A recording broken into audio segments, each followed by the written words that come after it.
Hello student, today I am going to explain you the remaining part of cell, the unit of life. Mitochondria, firstly observed by the Kolliker in 1888. Name mitochondria given by the Benda in 1897. जो mitochondria नाम दिया गया था Benda नामक scientist ने दिया था 1897 में। वो सबसे पहले इसको ऑब्जर्व किया था कोलिकर नामक साइंटिस्ट ने 1880 में। डिस्ट्रीब्यूशन कहाँ पाया जाता है? All eukaryotic cells but lake in the prokaryotic cells. सभी यूकैरियोटिक सेल्स में होता है, लेकिन प्रोकैरियोटिक जो सेल्स होती है उसके अंदर इसकी क्वांटिटी जो होती है, नंबर्स होते हैं, वो कम होते हैं। Shape and size spherical, cylindrical, filamentous and granular. अलग अलग सेल्स के अंदर इसका जो शेप होता है वो अलग अलग होता है। Ultra structure of mitochondria, it's looks like the thermos flask. जो थर्मस फ्लास्क होता है उसके जैसा दिखाई देता है। Each mitochondria surrounded by double membrane. जो माइटोकॉन्ड्रिया होता है उसके चारों तरफ डबल मेम्ब्रेन होती है, और जो मेम्ब्रेन होती है, सिंगल मेम्ब्रेन होती है, उसकी जो थिकनेस होती है 60 एंगस्ट्रॉम होती है। और जो मेम्ब्रेन बनी होती है लिपोप्रोटीन की बनी होती है, मतलब आउटर तथा इनर लेयर जो होगी एक मेम्ब्रेन के अंदर वो लिपिड की होगी, और बीच वाली जो होगी वो किसकी होगी?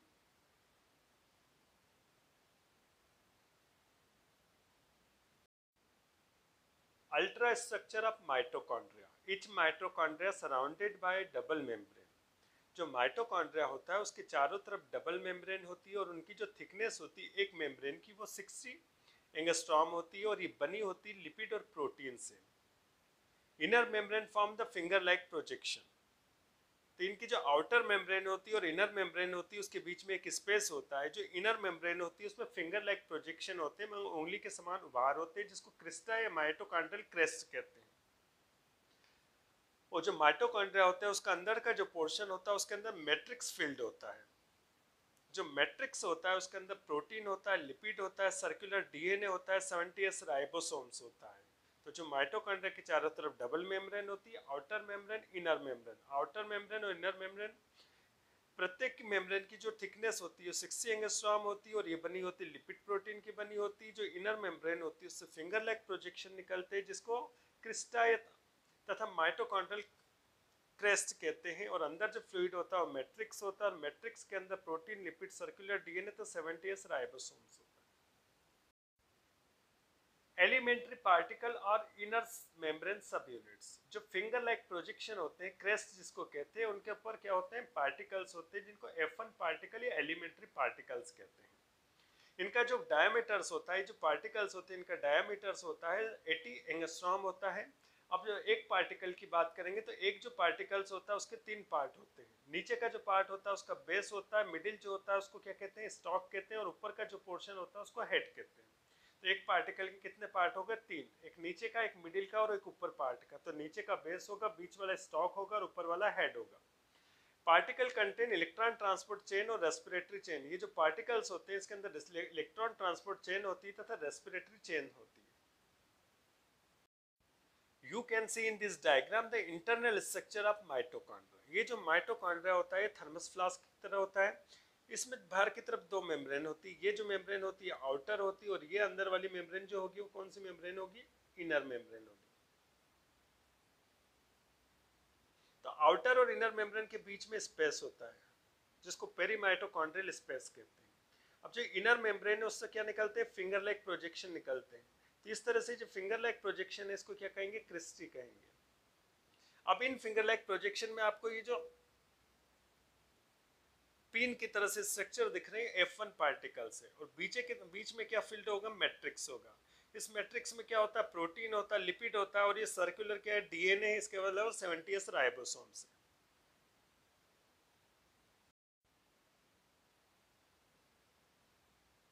You can see in this diagram the finger like projection cristae, और उसके ऊपर जो F1 पार्टिकल्स होते हैं। तो ये आउटर मेम्ब्रेन, और ये जो इनर मेम्ब्रेन है इससे फिंगर लाइक प्रोजेक्शन निकलते हैं, जिसको क्या कहते हैं? क्रिस्टी कहते हैं। ये क्रिस्टी है, और इन क्रिस्टी के ऊपर F1 पार्टिकल्स होते हैं। ये जो F1 पार्टिकल्स होते हैं वो इस टाइप के होते हैं। तो ये नीचे का पोर्शन होता है, इसका बेस होता है। ये वाला जो पोर्शन होता है स्टॉक होता है, और ऊपर वाला पोर्शन क्या होता है? इसका हेड होता है। और इन F1 पार्टिकल्स के ऊपर क्या होती है, रेस्पिरेटरी चेन्स होती है, जो कि रेस्पिरेशन की प्रोसेस के अंदर हेल्प करती है, क्योंकि इनके ऊपर बहुत सारे एंजाइम्स होंगे जो रेस्पिरेशन की प्रोसेस में पार्टिसिपेट करेंगे। Functions of mitochondria. Mitochondria perform the most function like the oxidation, dehydrogenation, oxidative phosphorylation and respiratory chain of cell. जो माइटोकॉन्ड्रिया का मेन फंक्शन होता है, इसमें ऑक्सीडेशन की प्रोसेस होती है, डिहाइड्रोजनेशन होती है, मतलब हाइड्रोजन जो है उसमें रिलीज की जाएगी, ऑक्सीडेटिव फास्फोराइलेशन कहने का मतलब क्या होता है कि जब एडीपी होता है तो उसके अंदर फॉस्फेट, तो एडिंग ऑफ फॉस्फेट जो होता है उसको ऑक्सीडेटिव फास्फोराइलेशन कहते हैं। इसके अलावा सेल्स के अंदर रेस्पिरेटरी जो चेन होती है वो उसकी जो प्रोसेस होती है वो भी परफॉर्म होती है। Second, the structure of mitochondria and enzymatic system fully adapted for different functions. जो माइटोकॉन्ड्रिया होता है और उसके ऊपर जो एंजाइम सिस्टम होते हैं वो बहुत सारे डिफरेंट फंक्शन को परफॉर्म करने के लिए अडेप्टेड होते हैं। Mitochondria are actually respiratory center of the cells. Mitochondria मेन क्या होता है, रेस्पिरेटरी या रेस्पिरेशन का एक सेंटर होता है जहाँ पर कार्बोहाइड्रेट और फैट्स जो होते हैं वो कंप्लीटली ऑक्सीडाइज होते हैं। जैसे कि अपन रेस्पिरेशन में ऑक्सीजन को गेन करते हैं, वो ऑक्सीजन क्या होती है, लंग से होती है, ब्लड में जाती है, ब्लड से होती है कहाँ जाती है, सेल्स के अंदर जाती है। वो सेल्स के अंदर क्या होते हैं, माइटोकॉन्ड्रिया जाते हैं होते हैं और माइटोकॉन्ड्रिया में क्या होता है कि जो फूड मटेरियल होता है वो कंप्लीटली ऑक्सीडाइज हो जाता है CO2 और H2O के अंदर, और एनर्जी रिलीज होती है। वो जो एनर्जी रिलीज होती है वो कहाँ रिलीज होगी, एनर्जी माइटोकॉन्ड्रिया के अंदर होती है। फिर उसके बाद उसको स्टोर कर लिया जाता है एटीपी के फॉर्म में। तो ये जो एटीपी स्टोर रहते हैं किसके अंदर रहते हैं, माइटोकॉन्ड्रिया के अंदर स्टोर रहते हैं, इसलिए माइटोकॉन्ड्रिया को power house of the cell कहते हैं। इसके अलावा जो माइटोकॉन्ड्रिया होते हैं, जो डेवलपिंग ओवम होता है उसके अंदर योग का फॉर्मेशन करते हैं। जैसे आपने जनरली एक देखा होगा, उसके दो पार्ट होते हैं, एक व्हाइट पार्ट होता है, दूसरा येलो पार्ट होता है। तो येलो पार्ट जो होता है उसको योग कहते हैं। तो इसलिए डेवलपिंग ओवम जो होता है ह्यूमन बींग्स के अंदर भी होता है, तो उसके अंदर क्या होगा, या दूसरे एनिमल्स होते हैं उसका ओवम जो होता है, एक जो होता है उसके अंदर योग होता है। तो योग का जो फॉर्मेशन होता है माइटोकॉन्ड्रिया के द्वारा होता है। Next one, plastids, discovered by E Haeckel in 1865। सबसे पहले इनको डिस्कवर्ड किया था ई हकल नामक साइंटिस्ट ने 1865 में। Plastid are second largest organelles in the plant cells. जो प्लांट सेल्स होती है उसका सेकेंड लार्जेस्ट ऑर्गेनेल्स होता है। पहला जो फर्स्ट लार्जेस्ट ऑर्गेनेल्स होता है nucleus. Occurrence present in all plant cells, सभी प्लांट सेल्स के अंदर प्लास्टिड पाए जाते हैं। कुछ प्रोटिस्टा के अंदर भी पाए जाते हैं, बट एब्सेंट होते हैं मोनेरा, फंगी तथा एनिमेलिया के अंदर ये एब्सेंट होते हैं। You can see in this diagram the classification of plastid. जो प्लास्टिड होते हैं इनको तीन टाइप्स में डिवाइड किया है, क्रोमोप्लास्ट, क्लोरोप्लास्ट तथा ल्यूकोप्लास्ट। जो क्रोमोप्लास्ट होते हैं कलरफुल होते हैं, क्लोरोप्लास्ट जो होते हैं ग्रीन कलर के होते हैं, ल्यूकोप्लास्ट जो होते हैं कलरलेस होते हैं, व्हाइट कलर के होते हैं। अब जो क्रोमोप्लास्ट है इसको फिर से दो पार्ट में डिवाइड किया गया, फियोप्लास्ट तथा रोडोप्लास्ट। फियोप्लास्ट जो होते हैं उसका एग्जाम्पल है फ्यूकोजेंथिन तथा रोडोप्लास्ट का एग्जाम्पल है फाइकोइरिथ्रिन। इसके अलावा ल्यूकोप्लास्ट जो है, अब ल्यूकोप्लास्ट जो है इसको भी तीन पार्ट में डिवाइड किया गया, एमाइलोप्लास्ट, इलियोप्लास्ट तथा एल्यूरोप्लास्ट। एमाइलोप्लास्ट जो होते हैं वो क्या सिंथेसिस करते हैं, सिंथेसिस और स्टोरेज ऑफ स्टार्च। स्टार्च को क्या करेंगे, सिंथेसिस करेंगे उसका तथा स्टोर करेंगे। जो इलियोप्लास्ट होते हैं ये ऑयल को स्टोर करते हैं तथा एल्यूरोप्लास्ट जो होते हैं वो प्रोटीन को क्या करते हैं, स्टोर करते हैं। सेकेंड है क्लोरोप्लास्ट। अब जो क्लोरोप्लास्ट होते हैं वो क्लोरोप्लास्ट क्या होते हैं, ए भी होते हैं, बी भी होते हैं, सी भी होते हैं, डी भी होते हैं और ई भी होते हैं। इसके अलावा बैक्टीरियो क्लोरोफिल भी होता है, या बैक्टीरियो क्लोरोफिल भी होगा, और उसके अलावा कैरोटीनॉइड भी होगा। First one, chromoplast. ये कलर्ड होते हैं प्लास्टिड जो कि प्लांट सेल्स में पाए जाते हैं। Found those part expose in light. जो प्लांट के ऐसे पार्ट जो कि लाइट के अंदर एक्सपोज होते हैं, लाइट में होते हैं, जैसे लीव्स और फ्लावर्स के अंदर ये क्रोमोप्लास्ट पाए जाते हैं। Chromoplast form the either from the chloroplast by replacement of chlorophyll with the other pigments. अब इनका फॉर्मेशन कैसे होता है कि जो क्लोरोप्लास्ट होते हैं वो ग्रीन कलर के होते हैं, तो उनका रिप्लेसमेंट हो जाता है दूसरे पिगमेंट्स के द्वारा। जब दूसरे पिगमेंट्स के द्वारा रिप्लेसमेंट हो जाता है क्लोरोप्लास्ट का, तो उसके द्वारा क्रोमोप्लास्ट का फॉर्मेशन होता है। Some pigments are and their functions. अब यहाँ देखेंगे कुछ पिगमेंट्स और उनके फंक्शंस। जो लाइकोपीन होता है उसका कलर जो होगा कैसा होगा, ब्राइट रेड कलर हो गया, ऑरेंज रेड होता है जो कि किस में पाया जाता है, टमाटर का जो कलर होता है रेड होता है तो उसके अंदर लाइकोपीन होता है। फाइकोएरिथ्रिन जो लाइट रेड कलर होता है जो किस में पाया जाता है, कैरोट में पाया जाता है। फाइकोसाइनिन ब्लू कलर का होता है। जेंथोफिल के जो कलर होता है येलो और ब्राउन होता है, तो कैरोटीन का जो कलर होता है वो ऑरेंज होता है। और हिमेटोक्रोम जो होता है ब्लड रेड कलर का होता है। इन अलगी टू टाइप्स क्रोमोप्लास्ट फाउंड। अलगी के अंदर जो टू टाइप का क्रोमोप्लास्ट होता है, एक फियोप्लास्ट होता है और दूसरा रोडोप्लास्ट होता है। जो फियोप्लास्ट होता है उसका कलर जो होता है ब्राउन होता है और येलो होता है, जिसके कारण जो एल्गी होती है वो ब्राउन कलर की होती है। डाइटम्स के अंदर भी होते हैं और डायनोफ्लैजिलेट्स के अंदर भी फ्यूप्लास्ट होते हैं। रोडोप्लास्ट जो कि रेड कलर का होता है और रेड एल्गी के अंदर पाया जाता है। सेकेंड क्लोरोप्लास्ट, इनका कलर ग्रीन होता है और सभी प्लांट में सेल्स में पाया जाता है, सभी प्लांट के अंदर पाया जाता है और प्रोटिस्ट यूग्लिना के अंदर भी पाए जाते हैं। शेप देखेंगे, यूलोथ्रिक्स के अंदर कॉलर लाइक होगा, क्लेमाइडोमोनास के अंदर देखा जाता है कप लाइक होता है, स्पायरोगायरा के अंदर जो होता है स्पाइरल होता है, एंथोसिरोस के अंदर स्पिंडल शेप होता है। Number, in higher plant 20 to 40 पर सेल्स के अंदर जो होता है क्लोरोप्लास्ट 20 से 40 होता है। अल्ट्रा स्ट्रक्चर, इसका अल्ट्रा स्ट्रक्चर देखेंगे तो इसके चारों तरफ लिमिटिंग मेम्ब्रेन होती है जो क्लोरोप्लास्ट सराउंडेड होता है दो मेम्ब्रेन के द्वारा होता है, एक आउटर मेम्ब्रेन और एक इनर मेम्ब्रेन। दोनों मेम्ब्रेन के बीच में क्या होता है, एक स्पेस होता है जिसके अंदर फ्लूइड होता है जो दोनों मेम्ब्रेन के बीच में भरा हुआ होता है। मैट्रिक्स और स्टोमा, इसके अंदर जो फ्लूइड होता है क्लोरोप्लास्ट के अंदर जो फ्लूइड होता है दोनों मेम्ब्रेन के बीच में नहीं, इसके जो सेंट्रल पार्ट होता है उसके अंदर जो फ्लूइड होता है उसको मैट्रिक्स से स्टोमा कहते हैं। उस स्टोमा के अंदर 70s राइबोसोम्स होते हैं, डीएनए आरएनए एंजाइम प्रोटीन और लिपिड होते हैं। अब उसके अंदर देखेंगे मैट्रिक्स के अंदर आपको कॉइन लाइक स्ट्रक्चर दिखेंगे, जो स्टेक्स लाइक स्ट्रक्चर दिखते हैं।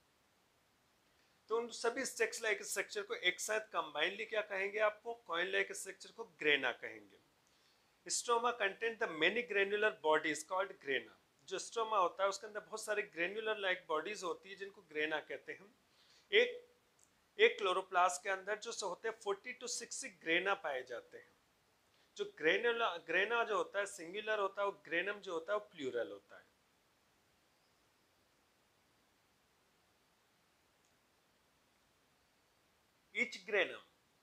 Each granum composed of 10 to 100 disc-like superimposed membranous component called thylakoid। अब जैसे सिक्के के जो ढेर होते हैं, एक सिक्के के ऊपर दूसरा सिक्का, दूसरे के ऊपर तीसरा सिक्का रख देते हैं, तो इस तरह से एक स्टेक्स फॉर्म होता है। इस तरह से क्या होता है कि बहुत सारे डिस्क लाइक स्ट्रक्चर एक दूसरे के ऊपर सुपर इम्पोज हो जाते हैं, ये मेम्ब्रेनस लाइक स्ट्रक्चर होते हैं। और एक कॉइन लाइक स्ट्रक्चर होता है, इसको थाइलेकोइड कहते हैं। और ये थाइलेकोइड अरेंज होता है पैरेलल टू फॉर्म करते हैं, स्टेक्स फॉर्म करते हैं। और ये जितने भी ग्रेना होते हैं, अब ये मिलकर क्या बना रहे, ग्रेना बना रहे पूरा। तो ये बहुत सारे ग्रेना स्टोमा के अंदर, तो ये सब कनेक्ट होते हैं ट्यूब लाइक स्ट्रक्चर से। तो वो जो ट्यूब लाइक स्ट्रक्चर होता है उसको स्टोमल लेमिली तथा फ्रेट्स कहते हैं। क्वांटासोम और फोटोसिंथेटिक यूनिट, जो फोटोसिंथेसिस की जो यूनिट होती है उसको क्वांटासोम्स कहते हैं। अब क्वांटासोम्स क्या होते हैं, ग्रुप ऑफ पिगमेंट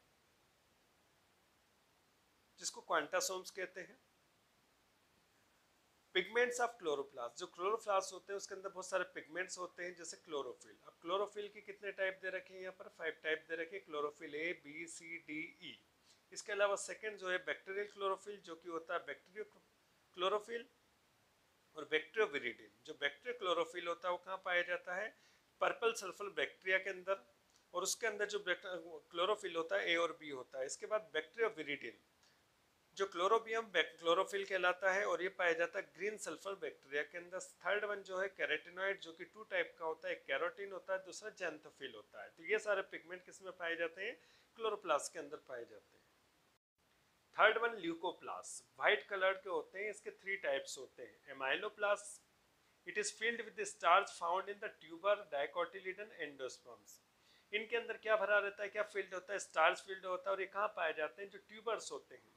जैसे आप ट्यूबर्स के अंदर आप स्टेम ट्यूबर देखेंगे, जैसे आप पोटैटो देखेंगे, स्वीट पोटैटो देखेंगे, तो इससे ट्यूबर्स होते हैं। इसके अंदर क्या फील्ड होता है, स्टार्च फील्ड होता है।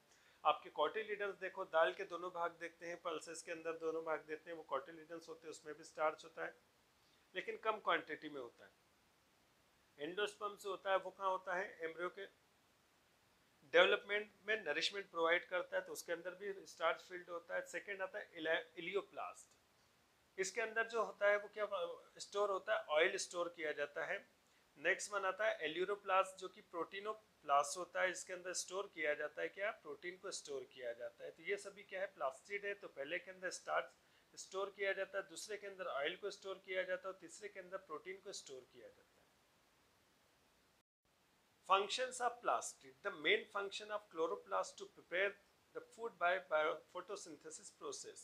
During this process, O2 is also produced. तो प्लास्टिड्स होते हैं, उसके अंदर जो क्लोरोप्लास्ट होते हैं, उनका मेन फंक्शन होता है सनलाइट की प्रेजेंस में फोटोसिंथेसिस करके फूड को फॉर्म करना। जब फोटोसिंथेसिस की प्रोसेस होती है तो उसके अंदर ऑक्सीजन गैस क्या होती है, प्रोड्यूस होती है। Many special enzymes required for the synthesis of fatty acids and complex complete the Krebs cycle are found in the chloroplast. जो फैटी एसिड्स होते हैं उसके सिंथेसिस के लिए जो एंजाइम्स होते हैं वो कहाँ पे होते हैं, क्लोरोप्लास्ट में होते हैं। इसके अलावा जो क्रेब्स साइकिल का फॉर्मेशन होता है, क्रेब्स साइकिल जो कंप्लीट होती है वो क्लोरोप्लास्ट के अंदर होती है। Chloroplast give colour to some part of the plant. Chloroplast के द्वारा क्या होता है, प्लांट के जो पार्ट होते हैं उसको कलर प्रोवाइड किया जाता है। इसके अलावा बहुत सारे फंक्शन भी परफॉर्म करते हैं। The colour of flower help to attract the insect for pollination. जो फ्लावर्स होते हैं उनका कलर ब्राइट होता है, तो ब्राइट कलर होने के कारण वो इंसेक्ट को अट्रैक्ट करते हैं ताकि उनके अंदर पोलिनेशन की प्रोसेस हो सके। Leucoplast also help for storage of food in root. Root के अंदर जब फूड स्टोरेज हो जाता है तो उसके द्वारा फॉर्म होता है कैरोट, रेडिश, तो इनका फॉर्मेशन होता है।